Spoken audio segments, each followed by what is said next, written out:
Hello everyone, welcome back on my YouTube channel. I am Jahangir Tadvi and we are learning anatomy and physiology means human body. In my last lecture we learned cell and today we are learning cell division.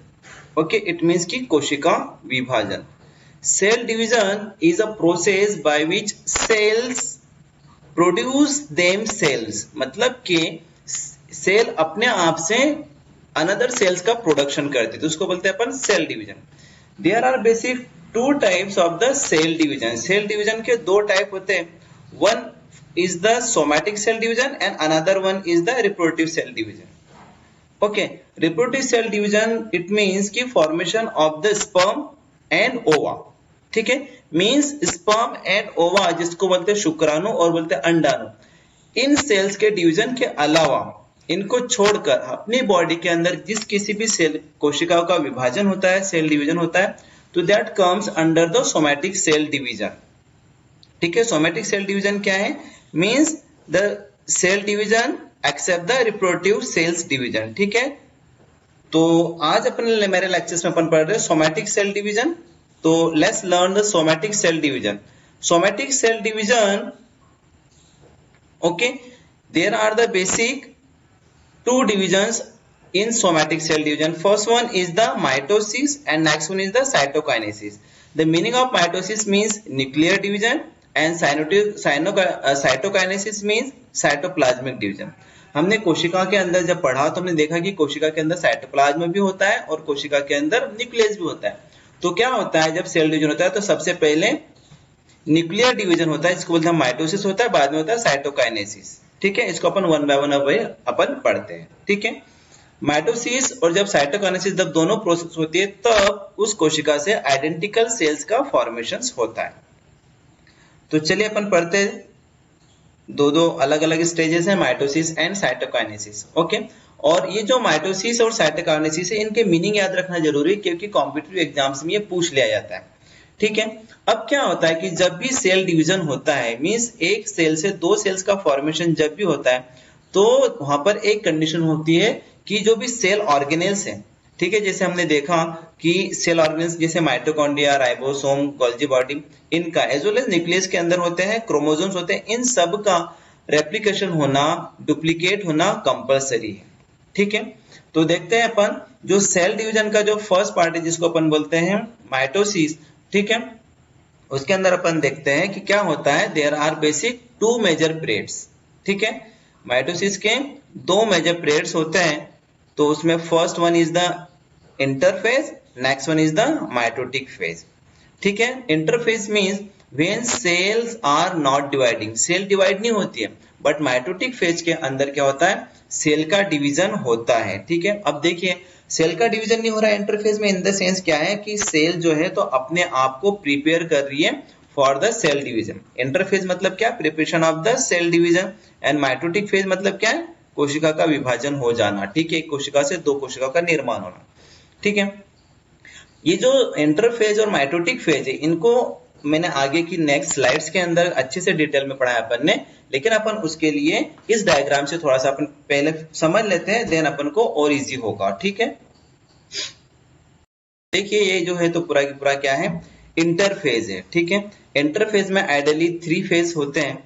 First one is the this one is G1 phase, this one is S phase and this one is the G2 phase. हमने interphase को क्या बोला है, non dividing phase बोलते हैं अपन इस interphase को. Interphase के अंदर क्या है, G1 phase, S phase and G2 phase.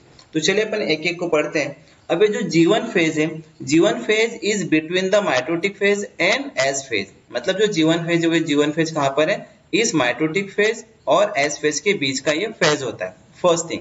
Second thing is that कि this G1 phase is the metabolically active phase. ठीक है, अगर पूछा जाए अपन से कि मेटाबॉलिक एक्टिव फेज इज दो तो क्या होता है, G1 फेज होता है.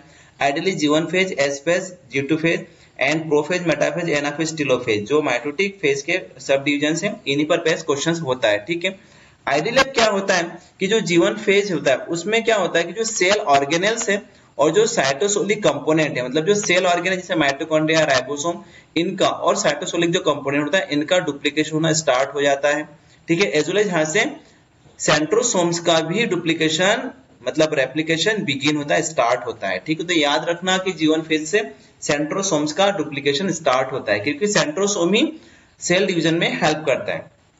ओके, अभी जो G1 फेज है इस 24 आवर के सेल डिवीजन में, आइडियली वन सेल जो 24 आवर में डिवाइड होती है, तो इसका जो ऑन एन एवरेज जो टाइम होता है ये होता है 8 to 10 आवर्स। 8 to 10 आवर्स में कंप्लीट होता है G1 फेज, बट ये फेज वेरिएबल होता है एक अलग अलग सेल्स के लिए। आगे की स्लाइड्स में बताऊंगा, बट मैं यहाँ पर आपको बताता हूँ कि जो G1 फेज है वो एम्ब्रियो और कैंसर सेल एम्ब्रियो और एम्ब्रियो के साथ में जो कैंसर सेल्स होती है उनके अंदर G1 phase time duration short हो जाता है। लेकिन कुछ सेल्स ऐसी होती है जिनके अंदर ये G1 फेज बहुत लॉन्ग हो जाता है, तो उसको हम बोल देते हैं G0 फेज। ठीक है, ये यहाँ पर दिया गया है G0 फेज, आगे की स्लाइड में बताऊंगा।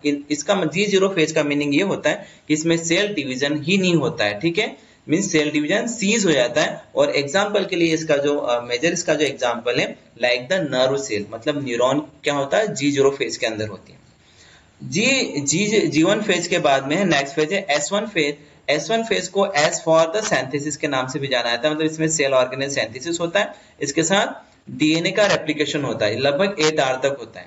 ठीक है, कॉम्पिटिटिव एग्जाम से ये चीज पूछा भी जा सकता है कि G1 फेज में डीएनए का रेप्लिकेशन होता है या नहीं, तो G1 फेज में डीएनए रेप्लिकेशन नहीं होगा। ठीक है, हाँ, एस फेज के अंदर डीएनए रेप्लिकेशन होता है। उसके बाद में है G2 फेज। अभी जो G2 फेज है ये बिटवीन होता है एस फेज और माइटोटिक फेज के बीच का ये फेज है। ठीक है, तो G2 फेज के अंदर क्या होता है, सेल का ग्रोथ होता है, ये कंटिन्यू ग्रो होती है, इसके अंदर एंजाइम्स अपना रोल प्ले करते हैं ग्रो होने में, इसके साथ में प्रोटीन सिंथेसिस होती है और सेंट्रोसोम की सिंथेसिस कंप्लीट हो जाती है। ठीक है, तो डियर फ्रेंड्स ये थे आपका इंटरफेज। नेक्स्ट फेज में अपन पढ़ते हैं अभी माइटोटिक फेज। ठीक है, माइटोटिक फेज के अंदर क्या होता है, प्रोफेज, मेटाफेज, एनाफेज और टीलोफेज, ये तीन सब इसके फेजेस हैं। तो इसके साथ में क्या होता है, जैसे देखिए ये जब इंटरफेज माइटोटिक फेज कंप्लीट होता है तो ये एक सेल से देखिए क्या बन गई, यहां से दो आइडेंटिकल सेल्स बनती है in the somatic cell division. ठीक है, तो अब अपन आगे बढ़ते हैं mitotic phase. Now next one is the mitotic phase. अभी जो माइटोटिक फेज होता है, इस माइटोटिक फेज के अंदर 4 सब फेजेस है। This one is the prophase, then metaphase, then anaphase and telophase. तो इन 4 फेजेस के में क्या होती है, माइटोटिक फेज कंप्लीट होता है। तो देखिए जब इंटरफेज एंड माइटोटिक फेज जब कंप्लीट होता है तो दो आइडेंटिकल सेल्स बनती है। ठीक है, in the somatic cell division, जैसे एक सिंगल सेल है। ठीक है, इस सिंगल सेल से क्या बन गया, यहाँ पर आप देखिए एक सेल ये बन गई और एक ये सेल बन जाती है। ठीक है, तो इससे दो आइडेंटिकल सेल्स का फॉर्मेशन होता है। अब जो मैंने आपको इंटरफेज के G1 फेज, S फेज और G2 फेज को पढ़ा है, उसी को मैं अपन आगे अब स्लाइड्स के हेल्प से पढ़ते हैं। ठीक है, तो हम ये देखते हैं कि जो इंटरफेज होता है, इंटरफेज क्या होती है, इसके अंदर इंटरफेज में डीएनए रेप्लिकेशन होता है। ठीक है, आइडियल हम देखेंगे डीएनए रेप्लिकेशन एस फेज में होता है। ठीक है, इसके अलावा इसके अंदर जो कंपोनेंट है सेल ऑर्गेनेल से वो साइटोसिलिक कंपोनेंट है, इसका डिवीजन होना स्टार्ट होता है, मतलब डुप्लीकेशन होता है इसका। और ये जो होती है तो इंटरफेज क्या मेटाबॉलिकली एक्टिव फेज होता है और इसमें 3 सब फेज है, G1 फेज, S फेज और G2 फेज। ठीक है, तो सबसे पहले अपन पढ़ते हैं अभी G1 फेज। ओके, जो G1 फेज है वो इंटरमीडिएट है किसके बीच में, mitotic phase and S phase के। ये मैंने आपको स्लाइड के अंदर डायग्राम में बताया था। अब जो G1 फेज है that is the highly metabolically active.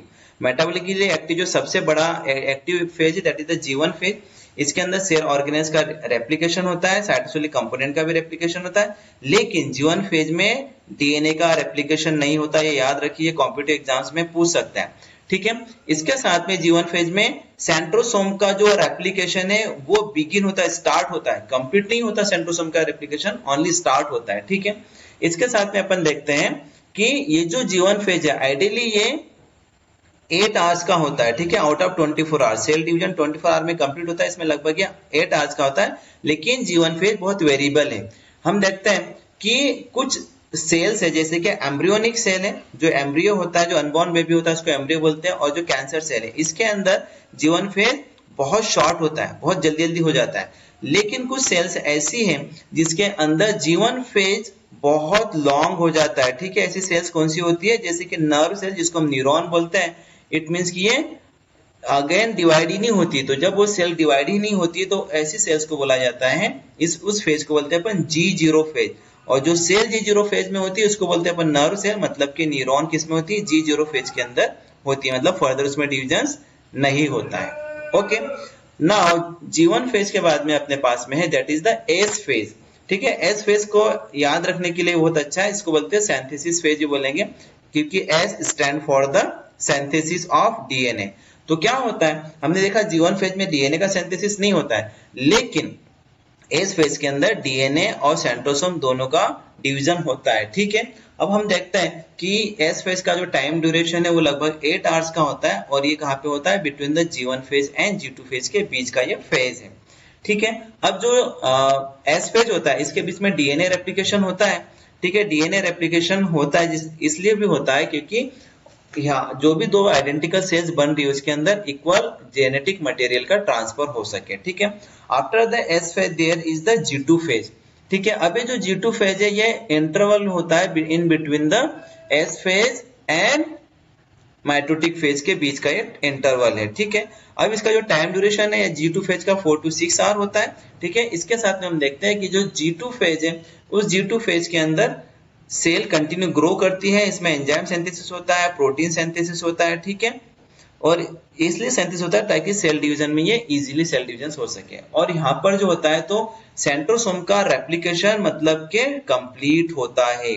G1 phase में स्टार्ट होता है सेंट्रोसोम का रेप्लिकेशन, एस फेज में इसका सेंट्रोसोम का डिवीजन हुआ था, रेप्लिकेशन हुआ, लेकिन कंप्लीट कहाँ पर हुआ है, G2 फेज के अंदर इसका कंप्लीट हो चुका है। ठीक है, अब इस G2 फेज के बाद में कंप्लीट हो गया अपना इंटरफेज, नाउ अपन पढ़ेंगे mitotic phase. When G1 phase, S phase and G2 phase completed, now we are starting to learn the mitotic phase। ठीक है, आइडियली जो माइटोटिक फेज होता है उस माइटोटिक फेज के अंदर क्या होता है, आइडेंटिकल सेल्स का फॉर्मेशन होता है in the somatic cell division. ठीक है, बार बार बोल रहा हूँ क्योंकि आइडेंटिकल सेल का डिवीजन सिर्फ सोमैटिक सेल डिवीजन में होता है, रिप्रोडक्टिव के अंदर somatic cell division identical cells नहीं बनती है। ठीक है, इसके अंदर क्रोमोसोम्स भी आइडेंटिकल होते हैं एक दूसरे के। ठीक है, और जो भी ये जो होता है इस माइटोटिक फेज के अंदर जो होता है तो क्रोमोसोम्स अंडर माइक्रोस्कोप विजिबल होते हैं। ठीक है, अब जो माइटोटिक फेज है जिसको अपन एम फेज बोल रहे हैं, ठीक है, तो इसके अंदर क्या होता है, दो आइडेंटिकल सेल्स तो बनती है, लेकिन इसके अंदर भी दो आइडेंटिकल सेल्स जो बनती है उसमें दो प्रोसेस इंक्लूडेड है जिसको बोलते हैं माइटोसिस और साइटोकाइनेसिस होता है। माइटोसिस का मतलब होता है न्यूक्लियर डिवीजन और साइटोकाइनेसिस का मतलब होता है साइटोप्लाज्म का डिवीजन। ये दोनों चीजें याद रखिए, एग्जाम से पूछा जाता है meaning of the cytokinesis and meaning of the mitosis. तो अपन सबसे पहले अपन अब देखते हैं माइटोसिस। माइटोसिस को थोड़ा इजी समझने के लिए साइंटिस्ट लोगों ने क्या किया, माइटोसिस को 4 बेसिक फेजेस में डिवाइड करके रखा है। ठीक है, like the prophase, metaphase, anaphase and telophase, जो मैंने आपको उस पिक्चर में भी समझाया। तो first one is the prophase. अब प्रोफेज में क्या होता है कि हमने देखा प्रोफेज के अंदर जो भी क्रोमेटिन फाइबर्स होते हैं, ठीक है, क्रोमेटिन फाइबर्स क्या हो जाते हैं, कंडेंस होते हैं और पेयर में होते हैं। ठीक है, क्रोमेटिन स्काई में आ जाते हैं, पेयर में होते हैं। ठीक है, बता दो आगे की थोड़े से पिक्चराइज में कि क्या होते हैं क्रोमेटिन। इस प्रोफेज के अंदर न्यूक्लियोलस जो होती है वो डिसअपियर हो जाएगी और न्यूक्लियर एनवलप भी डिसअपियर होता है, ये याद रखिए। ये एग्जाम में पूछता है कि न्यूक्लियोलस किस फेज में डिसअपियर होती है और न्यूक्लियर एनवलप किस फेज में डिसअपियर होता है, तो ये होती है प्रोफेज के अंदर। ठीक है, और इस प्रोफेज के अंदर जो होते हैं, जो सेंट्रोसोम्स होते हैं वो क्या होते हैं, अपोजिट पोल पर चले जाते हैं। ठीक है, तो देखिए किस टाइप से अपोजिट पोल पे आते हैं, अपन पढ़ते हैं। अब जो प्रोफेज है, प्रोफेज के आइडियली 2 फेज है, अर्ली प्रोफेज, ठीक है, इसके अंदर होता है अर्ली प्रोफेज होता है और एक होता है लेट प्रोफेज होता है। ठीक है, तो ये वाला जो है अर्ली प्रोफेज का डायग्राम है और ये जो है तो लेट प्रोफेज का डायग्राम है। ठीक है, अब मैं आपको बताता हूं कि जो प्रोफेज है इसमें जो अर्ली प्रोफेज है इसके अंदर क्या हो रहा है कि हम देख रहे हैं कि जो क्रोमेटिन फाइबर्स है वो कंडेंस हो रहे हैं, शॉर्ट हो जा रहे हैं, जिसके कारण से ये माइक्रोस्कोप के अंदर विजिबल है। तो माइक्रो क्रोमोसोम्स कहां पर विजिबल होते हैं, प्रोफेज के अंदर, आइडियली अर्ली प्रोफेज में। अभी जो प्रोफेज है इसके अंदर क्या होता है, जो क्रोमेटिड है ये क्रोमेटिड क्या होते हैं, पेयर में होते हैं। ठीक है, तो हमें देखता हूं, आपको बताता हूं कि देखिए इस डायग्राम में थोड़ा सा बताने की कोशिश करते हैं कि देखिए ये क्या है, ये क्रोमेटिड है, ये पेयर में है, ये 1 क्रोमेटिड हो गया और ये नेक्स्ट क्रोमेटिड हो गया। ठीक है, अपन यहाँ पर भी थोड़ा सा समझते हैं।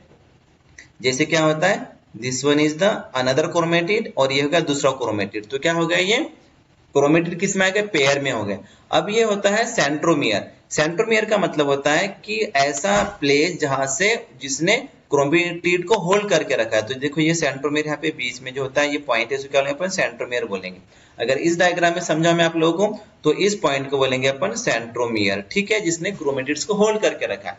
नेक्स्ट है काइनेटोकोर होता है। अभी जो काइनेटोकोर क्या होता है कि इस क्रोमेटिड्स के चारों ओर क्या होता है, मतलब जो सेंट्रोमियर है, ये जो सेंट्रोमियर के आसपास क्या होता है, कॉम्प्लेक्स होता है प्रोटीन का इस टाइप से, उसको बोला जाता है काइनेटोकोर। तो ये चीजें किस में होती है, प्रोफेज में होती है। प्रोफेज में क्या होता है, क्रोमेटिड पेयर में होते हैं जिसमें सेंट्रोमियर को होल्ड करके रखता है, ठीक है। तो ये जो डायग्राम ये अर्ली प्रोफेज का है। अब इस डायग्राम में अपन देखते हैं लेट प्रोफेज क्या होता है। अब ये जो लेट प्रोफेज होता है जिसके अंदर क्या होता है, ट्यूबुलिन जो होते हैं, ठीक है, पेरीसेंट्रियल मटेरियल। जैसे मैंने आपको सेंट्रोसोम में बताया था कि यहाँ पर क्या होता है, सेंट्रियोल्स होते हैं और पेरीसेंट्रियल मटेरियल होता है। अभी जो पेरीसेंट्रियल मटेरियल होता है सेंट्रोसोम्स का, तो वो क्या करते हैं कि माइटोटिक स्पिंडल फॉर्मेशन करते हैं। माइटोटिक स्पिंडल का मतलब क्या होता है, देखिए ये जो लाइंस बनी है ना, इसको बोलते हैं, ये ब्लू कलर की जो लाइन है यहाँ पर, इसको बोलते हैं माइटोटिक स्पिंडल्स बोलते हैं। अब ये माइटोटिक स्पिंडल जब फॉर्मेशन होता है तो ये जो माइक्रोट्यूब्यूल्स है वो क्या करते हैं, काइनेटोकोर से जुड़कर फुटबॉल लाइक स्ट्रक्चर हो जाता है इसका, ठीक है। और जो माइक्रोट्यूब्यूल होते हैं फिर ये लेंथ में बढ़ते हैं और सेंट्रोसोम को एक दूसरे को पुश कर देंगे, ठीक है। पुश करने से कहाँ पे पुश करते हैं, पोल्स की ओर जाते हैं ये, ठीक है। ये जो माइटोटिक स्पिंडल है सेंट्रोसोम को एक दूसरे को पुश करते हैं क्योंकि काइनेटोकोर के साथ में जुड़े हुए होते हैं, जिसके कारण से ये पोल्स की ओर एक्सटेंड होते हैं। इसके बाद में जो माइटोटिक स्पिंडल है वही रिस्पॉन्सिबल है क्रोमेटिड के सेपरेशन के लिए। अब क्या होता है, अपोजिट पोल पे जाके, जैसे हमने देखिए जो क्रोमेटिड पेयर में थे, अब वो क्रोमेटिड क्या हो गया, माइटोटिक स्पिंडल के कारण क्या हो गया, अब वो सेपरेट हो चुके हैं और सेपरेट होकर कहाँ चला गया, अपोजिट पोल्स के ऊपर, ठीक है। और इस सिचुएशन में क्या होता है, इस न्यूक्लियस के अंदर न्यूक्लियोलस डिसअपियर हो जाती है प्रोफेज के अंदर, ठीक है। और न्यूक्लियर एनवेलप भी क्या होता है, ब्रेक डाउन हो जाता है। तो देखिए प्रोफेज में क्या होता है, न्यूक्लियोलस भी डिसअपियर हो रही है और न्यूक्लियर एनवेलप भी क्या होता है, ब्रेक डाउन हो गया, ठीक है। तो ये क्या क्या हो गया इसके अंदर, प्रोफेज, ठीक है। प्रोफेज के बाद में नेक्स्ट स्टेप होती है दैट इज द मेटाफेज है। अब ये जो मेटाफेज होता है इसके अंदर क्या होता है, जो सेंट्रोमियर था, ठीक है, जो सेंट्रोमियर से क्रोमेटिड पेयर्स के, ठीक है, वो क्या होता है, लाइन अप हो जाते हैं और मेटाफेज प्लेट का फॉर्मेशन करते हैं। तो मेटाफेज प्लेट किससे बनती है, मेटाफेज के अंदर। एक क्वेश्चन आता है, देखिए ये क्रोमेटिड क्या हो गए, यहाँ पर आप देखिए कि कैसे मेटाफेज लाइन इन्होंने बना दी है, ठीक है। और ये क्या है, ये सेंट्रोमियर से, ठीक है, ये एक सेंट्रोमियर और एक दूसरा सेंट्रोमियर कहां पर आ गया, ये अलग अलग पोल्स पर आ चुके हैं, ठीक है, माइटोटिक स्पिंडल के कारण। और ये याद रखना है माइटोटिक स्पिंडल जो होते हैं तो क्रोमेटोकोर के साथ में जुड़े हुए हैं यहाँ पर इस टाइप से, ठीक है। देखिए अब अगली स्टेप जो है अपने पास हम देखते तो होता है एनाफेज।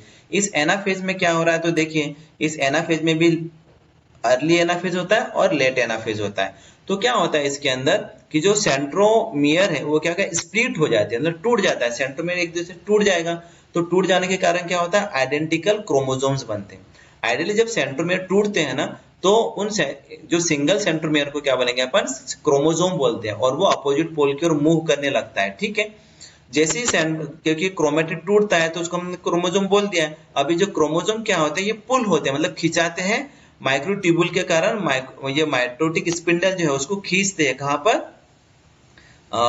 खींचने के कारण ये हो जाते हैं वी शेप के हो जाते हैं और पोल्स की ओर उसको खींचते हैं अपने ओर, ठीक है। टुवर्ड द पोर क्रोमोसोम्स को क्या करता है, पुल किया जाता है, ठीक है। तो ये किस में हो जाता है, ये एनाफेज में। अब एनाफेज के बाद में है last one is the telophase. अब इस टीलोफेज में क्या अपन को समझना है डियर फ्रेंड्स, कि इस टीलोफेज में हमने देखा है कि माइटोटिक फेज की क्या है, ये लास्ट स्टेज होती है। इसमें जो क्रोमोसोम्स होते हैं उनका मूवमेंट स्टॉप हो जाता है और आइडेंटिकल जो सेट्स होते हैं वो अपोजिट पोल पर पहुंच जाते हैं। अब अपोजिट पोल्स पे जब पहुंच जाते हैं तो वहां पर क्या होगा, फिर न्यूक्लियर एनवेलप फॉर्मेशन होगा। क्या होगा, न्यूक्लियर एनवेलप फिर से बनेगा, ठीक है। न्यूक्लियर एनवेलप फिर से बनने के कारण वहां पे और क्या होने की, जो न्यूक्लियोलाई है जिसको न्यूक्लियोलस बोलते हैं उसका फॉर्मेशन फिर से होगा, मतलब रीअपियर होना स्टार्ट होगी, ठीक है। ये थोड़ी सी इंपॉर्टेंट चीजें याद रखना जरूरी है कि न्यूक्लियर एनवेलप और न्यूक्लियोलाई कहाँ डिसअपियर हुई थी और कहाँ पर रीअपियर हो रही है, ठीक है। तो टीलोफेज में ये न्यूक्लियर एनवेलप और न्यूक्लियोलाई रीअपियर होती है, ठीक है। और अब जो क्रोमोसोम था वो कैसे दिखने लग गया है, अब क्रोमेटिन फॉर्म में ये आ चुका है। तो यहाँ पर आपका माइटोटिक फेज कंप्लीट हो चुका है, लेकिन अभी भी कंप्लीट सेल डिवीजन नहीं हो पाया है। ठीक है, तो सेल डिवीजन कब कंप्लीट होगा, ये यहाँ पर हो चुका है आपका न्यूक्लियस डिवीजन तो हो गया, मतलब माइटोटिक फेज कंप्लीट हो गया। ठीक है, मतलब इसको हम बोले माइटोसिस हो गया, मतलब न्यूक्लियर डिवीजन हो गया, लेकिन अभी भी बाकी अपने पास में साइटोकाइनेसिस। और साइटोकाइनेसिस का मतलब होता है साइटोप्लाज्म का डिवीजन, क्योंकि हमने सेल में पढ़ा था सेल के अंदर साइटोप्लाज्म भी होता है और सेल के अंदर क्या होता है, न्यूक्लियस भी होता है। तो न्यूक्लियर डिवीजन हो गया। अब क्या होगा कि साइटोप्लाज्म का डिवीजन होगा इस टाइप से। देखिए हमने देखा इस टाइप से स्ट्रक्चर जो होता है, तो क्या होगा, इधर एक सिंपल न्यूक्लियस बन चुका है और इधर एक सिंपलेस न्यूक्लियस बन चुका है। अब ये जो सेंट्रोसोम तो जुड़े हुए, सॉरी साइटोप्लाज्म में जुड़े हुए, तो अब क्या अगली स्टेज में क्या होगा कि जो सेंट्रोसोम्स में ये भी अलग अलग हो जाएंगे। ठीक है, इस टाइप से, और दो आइडेंटिकल सेल्स का फॉर्मेशन होता है। तो डियर फ्रेंड्स, इस टाइप से होता है सेल डिवीजन। तो ये था अपना cell division, ideally somatic cell division. इस पर बेस बहुत सारे क्वेश्चंस आते हैं। ठीक है, जब कभी भी टफ क्वेश्चन पूछना होता है सेल से रिलेटेड तो यहीं से आता है, और किसी न किसी स्टेज को पूछ लिया जाता है, प्रोफेज, मेटाफेज, एनाफेज या टेलोफेज, या फिर G1 phase, S phase, G2 phase, इससे संबंधित कुछ ना कुछ पूछा जाता है। क्या क्वेश्चन पूछे जाते हैं ये अपन नेक्स्ट लेक्चर्स में पढ़ेंगे, जिसके अंदर मैं कुछ मल्टीपल चॉइस क्वेश्चंस को कवर कर रहा हूँ। तो again I would like to request all of you, please like, share and subscribe my channel.